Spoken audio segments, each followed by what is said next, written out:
Alors pour les citrons, petite astuce, quand vous n'avez pas de presse-agrumes, vous les roulez comme ça sur votre planche. Ça va permettre d'écraser en fait un petit peu la pulpe à l'intérieur. Voilà, vous le coupez en deux, jusque la pâte surprise. Prenez une petite fourchette, voilà.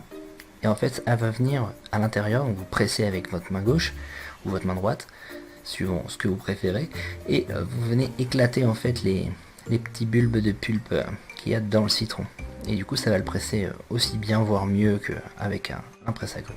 Alors n'oubliez surtout pas de passer le jus de citron après, d'accord, parce que sinon vous allez avoir plein de pépins et éventuellement de la pulpe, donc là vous la gardez ou pas comme vous voulez, mais au moins retirez les pépins quoi. Donc soit vous utilisez une petite passoire fine, un chinois étamine quoi, ça s'appelle, une passoire avec un grillage en fait.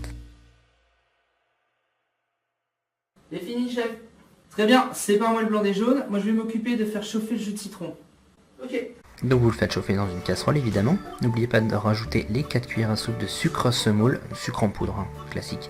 Et faites bien attention que ça ne brûle pas, ça ne caramélise pas, sinon ça va être amer et dégueulasse. Donc vous remuez sans arrêt, à feu vif ou doux, suivant comment vous le sentez. Mais faites vraiment attention que ça ne caramélise pas. En dessous, vous clarifiez vos œufs, ça s'appelle comme ça, donc séparez le jaune des blancs. Et quand vous en faites tomber un, comme moi là, vous prenez une cuillère et vous l'enlevez à la cuillère, hein, tout simplement, le petit bout de jaune. T'as fini? Oui, chef. Bon, bats-moi les blancs en neige maintenant. Oui, chef. Alors pour les battre, c'est blanc. Rien de plus simple, vous mettez les blancs dans un cul de poule avec une petite pincée de sel. Et vous battez avec votre petit poignet, tac tac tac tac tac. Alors le but étant d'incorporer un maximum d'air, donc essayez de faire une espèce de vague pour que l'air rentre dedans. Sinon vous pouvez aussi prendre un fouet électrique. Ça marche aussi. Bon, pour la classe c'est mieux de le faire à la main quoi. Non. Pour vérifier que vos blancs sont bien montés, il y a une technique très simple. Vous prenez le plat et vous le retournez au-dessus de votre tête. Et vous faites ça accompagné de quelqu'un avec un appareil photo. Voilà, et prêt à photographier, et ensuite vous m'envoyez cette photo sur mon Facebook. Voilà, ce sera génial. Vous allez voir, on va bien rigoler. Bon, pendant ce temps-là, je vais finir l'appareil citron. Alors, un appareil, c'est le mélange de plusieurs ingrédients qui composent la recette. C'est son appareil. Donc là, vous mettez vos jaunes dans un cul de poule, les 4 cuillères à soupe de sucre, et vous battez. Voilà, jusqu'à ce que ce soit blanchi. Voilà, le terme c'est blanchi. C'est pas compliqué, hein, blanchi, c'est parce que c'est plus blanc. Voilà, tout simplement.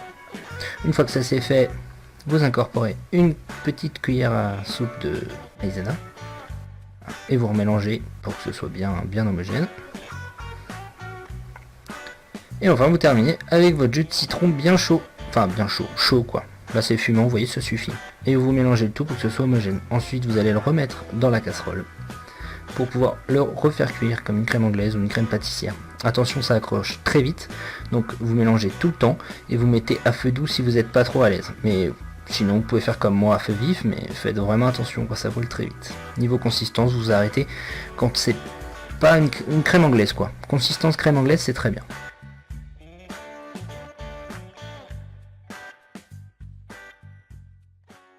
T'as mes blancs? Oui, chef. Alors là vous allez mettre, alors moi je fais dans ce sens là, mais vous pouvez très bien le faire dans l'autre sens, c'est-à-dire mettre les blancs dans l'appareil ou l'appareil dans les blancs. Il n'y a pas d'importance. Il y en a qui sont plus à l'aise d'une façon, d'autres de l'autre. Enfin, pour moi je trouve qu'il n'y a pas de différence. Ensuite vous mélangez vraiment pas fort. En fait là vous voyez je vais assez vite, mais c'est parce que j'ai l'habitude, on voit aller moins vite.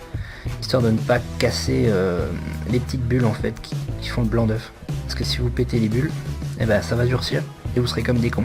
Et au lieu d'avoir une mousse, vous allez avoir une crème. C'est un petit peu dommage quand même. Voilà, des petits mouvements, tout ça, vous prenez bien le fond et vous le remontez à la surface. Ça s'incorpore vraiment très facilement, c'est pas aussi dur qu'une mousse au chocolat, ça s'incorpore vraiment facilement. Et moi, je fais quoi, chef? Fais donc la vaisselle. Oui, chef. Voilà, c'est le plus rigolo, le dressage. Hein. Alors moi je fais ça à l'arrache, hein. Je prends le plat, je verse, voilà, dans le verre. Bon, il y a certaines personnes qui vont en foutre partout, et d'autres qui vont en mettre moins partout, et d'autres qui vont en mettre pas du tout partout. Voilà, moi je fais partie de celles qui en mettent un petit peu partout. Voilà, moi j'aime bien être cochon un peu. Enfin, surtout quand c'est le commis qui lave quoi. Sinon je fais plus attention quoi. Et voilà, c'est prêt. N'oublie pas de laisser un pouce bleu si cette vidéo t'a plu. Partage-la sur tes réseaux sociaux et surtout abonne-toi, ça ne coûte rien et tu seras au courant dès que je sortirai une nouvelle vidéo. Allez, prends soin de toi et à la prochaine. Bye.